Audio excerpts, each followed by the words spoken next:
আসসালামু আলাইকুম। এখনকার আন্তর্জাতিক সংবাদে আপনাদের সবাইকে স্বাগত জানাচ্ছি। চলুন প্রথমে চলে যাচ্ছি সংবাদ শিরোনামে। কাশ্মীর এবং গিলগিটকে বাদ দিয়ে পাক মানচিত্র, ভারতের প্রতি দিওয়ালি উপহার সৌদি আরবের। ম্যাক্রনকে সমর্থন করে তুরস্ক ও পাকিস্তানের কড়া সমালোচনা করল ভারত। এরদোগান বলছেন, আমার কার্টুনে দুঃখ হয়নি, মহানবী সাল্লাল্লাহু আলাইহি সাল্লামকে নিয়ে কার্টুন ছাপানোয় কষ্ট পেয়েছি। দেশীয় শিল্পকে বাঁচাতে চীনা পণ্য বয়কটের ডাক ভারতীয় ব্যবসায়ীদের। সংঘাতে 1119 সেনা নিহতের দাবি আর্মেনিয়ার। আল কায়দা এখনও তালেবান বাহিনীর অন্তর্ভুক্ত বলছে জাতিসংঘ। এবং সবশেষে থাকছে, খুবই শীঘ্রই আরও 16টি রাফায়েল পাচ্ছে ভারত। এই ছিল শিরোনামে, এবারে চলে যাচ্ছে বিস্তারিত সংবাদে। সময়ের ঘনিষ্ঠ মিত্র পাকিস্তানের সাথে সাম্প্রতিক নানা ইস্যুতে তিক্ত সম্পর্ক যাচ্ছে সৌদি আরবের। পাকিস্তানের ক্রমাগত চীন ও তুরস্ক ঘেঁষা পররাষ্ট্রনীতি ও মধ্যপ্রাচ্যে তুর্কি নীতিকে সমর্থনের খেসারত স্বরূপ পাকিস্তানকে দেয়া অনেক সুবিধায় তুলে নিচ্ছে সৌদি আরব। সম্প্রতি বিশ্বের অর্থনৈতিকভাবে শক্তিশালী 20 দেশের সংগঠন G20-র রিয়াদ সম্মেলনকে কেন্দ্র করে ছাপানো নতুন 20 রিয়ালের মুদ্রার পিছন দিকে একটি বিশ্ব মানচিত্রের ছবি ছাপা হয়েছে। সেখানে পাক শাসিত কাশ্মীর ও গিলগিট বালতিস্তানকে পাকিস্তানের মানচিত্র থেকে আলাদা করে একটি অন্য দেশ হিসেবে দেখানো হয়েছে। আর এটিকে ভারতের প্রতি সৌদি আরবের দিওয়ালি উপহার বলে কটাক্ষ করছেন পাক শাসিত কাশ্মীরের অ্যাক্টিভিস্ট আইয়ুব মির্জা। আইয়ুব মির্জা তার টুইটে লেখেন, পাকিস্তানের মানচিত্র থেকে কাশ্মীর ও গিলগিট বালতিস্তানকে মুছে দেয়া যেন সৌদি আরবের পক্ষ থেকে ভারতের জন্য দীপাবলির উপহার স্বরূপ। সম্প্রতি কাশ্মীর ইস্যুতে মুসলিম দেশগুলোকে নিয়ে বৈঠক না করায় সৌদি আরবের সমালোচনা করেছিলেন পাকিস্তানের পররাষ্ট্রমন্ত্রী শাহ মেহমুদ কুরেশি। ফলে পাকিস্তানকে ধারে তেল সরবরাহ চুক্তি বাতিল করে দেয় সৌদি আরব।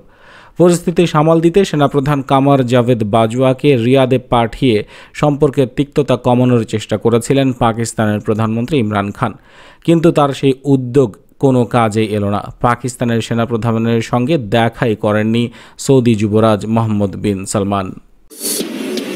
মহানবী হজরত মুহাম্মদ সাল্লাল্লাহু আলাইহি ওয়াসাল্লামকে অবমাননাকর মন্তব্যের বিষয়ে ফ্রান্সের প্রেসিডেন্ট ম্যাক্রনের পাশে দাঁড়িয়েছে ভারত।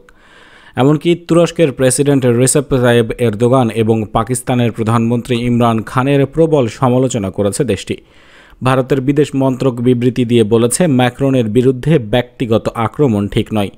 ম্যাক্রনের বিরুদ্ধে যেভাবে ও যে ভাষায় ব্যক্তিগত আক্রমণ করা হয়েছে তা একেবারেই অগ্রহণযোগ্য। এভাবেই ম্যাক্রনকে সমর্থনের পাশাপাশি নাম উল্লেখ না করে তুরস্ক ও পাকিস্তানের বিরোধিতা করেছে ভারত। কারণ ম্যাক্রনের প্রবল সমালোচনা করেছেন তুরস্কের প্রেসিডেন্ট এরদোগান এবং পাকিস্তানের প্রধানমন্ত্রী ইমরান খান।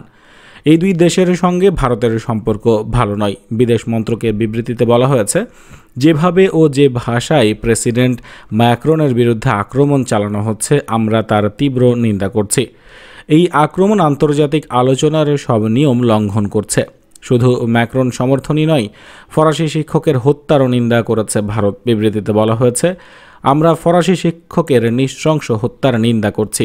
এই হত্যা পুরো আন্তর্জাতিক দুনিয়াকে ধাক্কা দিয়েছে। তার পরিবার এবং ফ্রান্সের জনগণকে আমরা শোক জানাচ্ছি। কোনো পরিস্থিতিতেই সন্ত্রাসবাদকে সমর্থন করি না আমরা। এরপরই ভারতে নিযুক্ত ফরাসি রাষ্ট্রদূত টুইট করে বলেছেন, ভারতের বিদেশ মন্ত্রককে ধন্যবাদ। ভারত এবং ফ্রান্স সবসময় সন্ত্রাসবাদের বিরুদ্ধে একসঙ্গে লড়াইয়ে আছে। সম্প্রতি ফ্রান্সের রাজধানী প্যারিসের একটি স্কুল শিক্ষক মহানবী হজরত মুহাম্মদ সাল্লাল্লাহু আলাইহি সাল্লামের ব্যঙ্গচিত্র শিক্ষার্থীদের কাছে প্রদর্শন করেছিলেন। এই ঘটনায় চেচেন বংশোদ্ভূত এক মুসলিম ওই শিক্ষককে হত্যার পরেই ফ্রান্সের প্রেসিডেন্ট ইমানুয়েল ম্যাক্রনের কার্টুন প্রকাশ প্রত্যাহার না করার ফলেই ফরাসিদের প্রতি বিশ্ব মুসলিম ফরাসি পণ্য বর্জনের ডাক দিয়েছে। এই প্রতিক্রিয়ায় মঙ্গলবার ফরাসি রম্য ম্যাগাজিন শার্লি হেবদোতে এরদোগানের ব্যঙ্গচিত্রও প্রকাশ করা হয়েছে। ফরাসি প্রেসিডেন্ট ইমানুয়েল ম্যাক্রনের সঙ্গে বাদানুবাদে জড়ানোর পর তুর্কি প্রেসিডেন্ট রিসেপ তাইয়েব এরদোগানের সমালোচনা করে কার্টুন ছেপেছে বিতর্কিত পত্রিকা শার্লি হেবদো। তবে এ বিষয়ে এরদোগান জানিয়েছেন, আমার কার্টুন ছাপার জন্য আমি দুঃখিত নই, বরং মহানবী সাল্লাল্লাহু আলাইহি ওয়াসাল্লামের কার্টুন ছাপিয়ে তারা ধৃষ্টতা দেখিয়েছে, সেই কারণেই আমি ক্ষুব্ধ। এটি জানিয়েছে ডয়েচে ভ্যালে। শার্লি হেবদোর কার্টুনকে জঘন্য আক্রমণ বলে বর্ণনা করেন এরদোগান।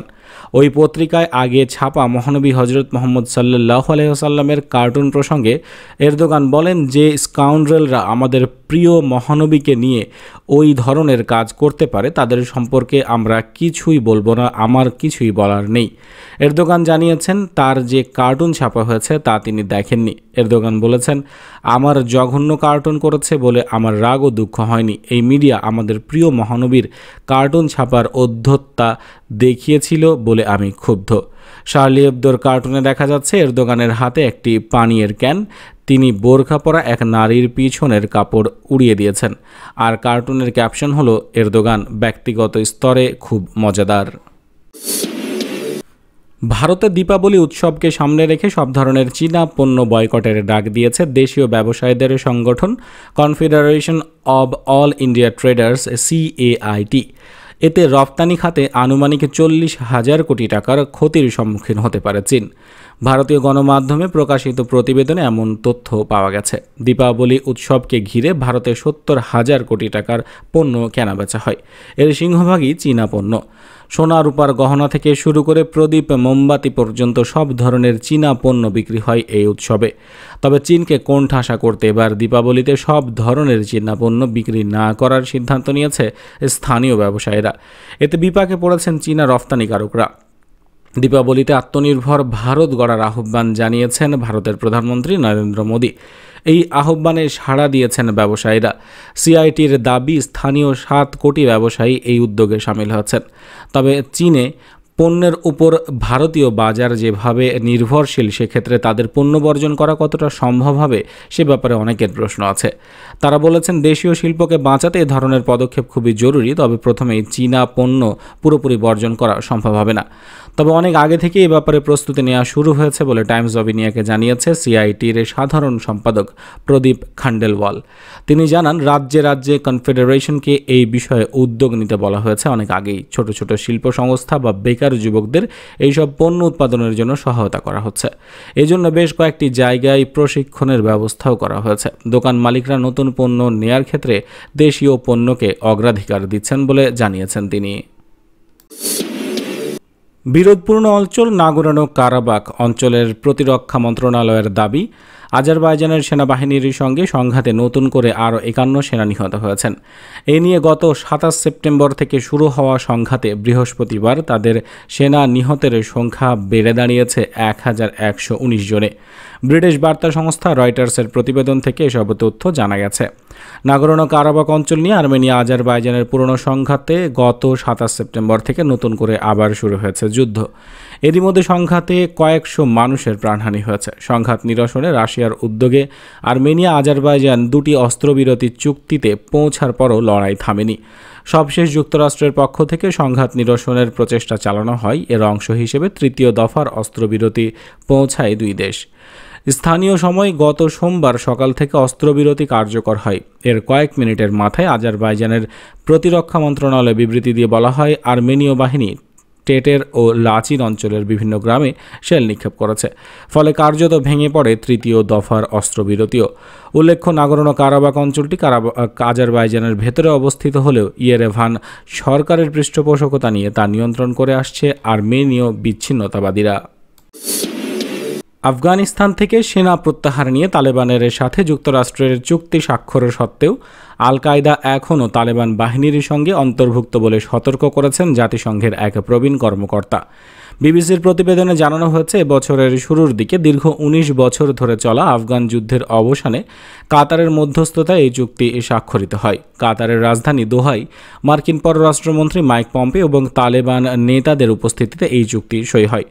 চুক্তি অনুযায়ী তালেবান শর্ত মেনে চললে আগামী 14 মাসের মধ্যে আফগানিস্তান থেকে সব সৈন্য প্রত্যাহার করবে যুক্তরাষ্ট্র এবং তার ন্যাটো মিত্ররা। অন্যদিকে আফগানিস্তানে আর কোনো হামলা চালাবে না তালেবান।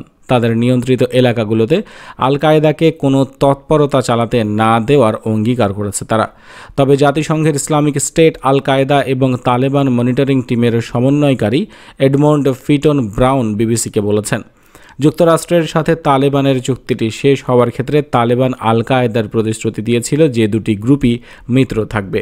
তিনি আরও বলেন, ঐতিহাসিক এই চুক্তির সময় তালেবানরা নিয়মিত আল কায়দার সাথে কথা বলেছিল এবং আশ্বাস দিয়েছিল তারা এই চুক্তিকে সম্মান জানাবে। তিনি বলেছিলেন, চুক্তি হওয়ার কারণে আল কায়দা এবং তালেবানদের মধ্যে সম্পর্ক পরিবর্তন হয়েছে মনে করা হলেও এখনও আল কায়দার সাথে তালেবান বাহিনী প্রচুর পরিমাণে যোগাযোগ করেছে। আল কায়দা তালেবানদের সাথে সামরিক প্রশিক্ষণমূলক কাজ করার জন্য একটি চুক্তিও করেছে। আল কায়দা 2001 সালের সেপ্টেম্বরে যুক্তরাষ্ট্রের টুইন টাওয়ার হামলা চালানোর কয়েক সপ্তাহের মধ্যেই আফগানিস্তানে অভিযান চালায় যুক্তরাষ্ট্র নেতৃত্বাধীন বাহিনী।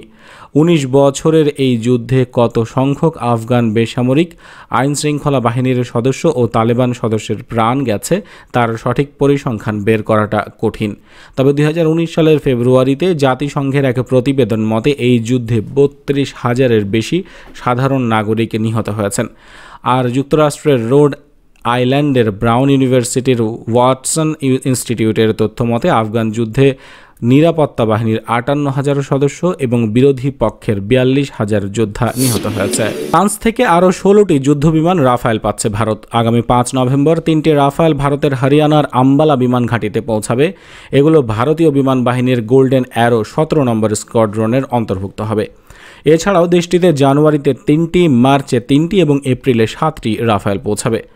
ভারতীয় বিমান বাহিনী সূত্র জানায় 21টি 1 আসন বিশিষ্ট যুদ্ধ বিমানের পাশাপাশি 7টি 2 আসন বিশিষ্ট প্রশিক্ষণ রাফায়েলও ভারতের হাতে চলে আসবে।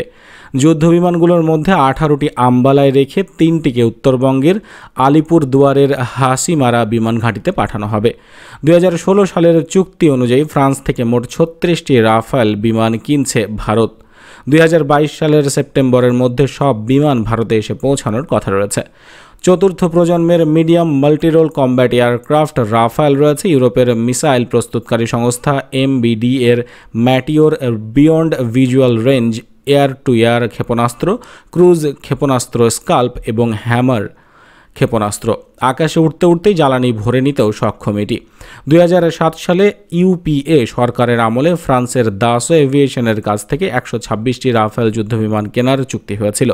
তবে নরেন্দ্র মোদীর ক্ষমতায় আসার পর দাসোর সঙ্গে নতুন চুক্তি হয়, 36টি রাফায়েল কেনার চুক্তি হয়। এতে মোদী সরকারের এই চুক্তি নিয়ে কংগ্রেস সহ বিরোধীরা সরব হয়। অভিযোগ, ইউপিএ আমলের চুক্তি অনুযায়ী বিমান পিছু যেখানে 570 কোটি টাকা দাম পড়ছিল, নয়া চুক্তিতে বিমান পিছু দাম পড়েছে 1,670 কোটি টাকা। অনেক বেশি দামে চুক্তি করা এবং অনিল আম্বানির সংস্থাকে বিমান তৈরির বরাত পাইয়ে দেয়া নিয়ে সেই সময় বিরোধীদের আক্রমণের মুখে পড়তে হয়েছিল মোদী সরকারকে। বন্ধুরা, এই ছিল এতক্ষণ পর্যন্ত সংবাদে। আশা করি আপনাদের ভালো লেগেছে। ভিডিওটি অবশ্যই লাইক করবেন, খবরটি আপনাদের বন্ধুদের সাথে শেয়ার করবেন। চ্যানেলে সাবস্ক্রাইব করে না থাকলে এক্ষুনি চ্যানেলে সাবস্ক্রাইব করে বেল আইকনে ক্লিক করুন নিয়মিত আপডেট পাওয়ার জন্য। কমেন্ট বক্সে আপনার মূল্যবান মতামত জানাতে ভুলবেন না। দেখা হচ্ছে পরবর্তী খবরে। ততক্ষণ পর্যন্ত ভালো থাকবেন। আল্লাহ হাফেজ।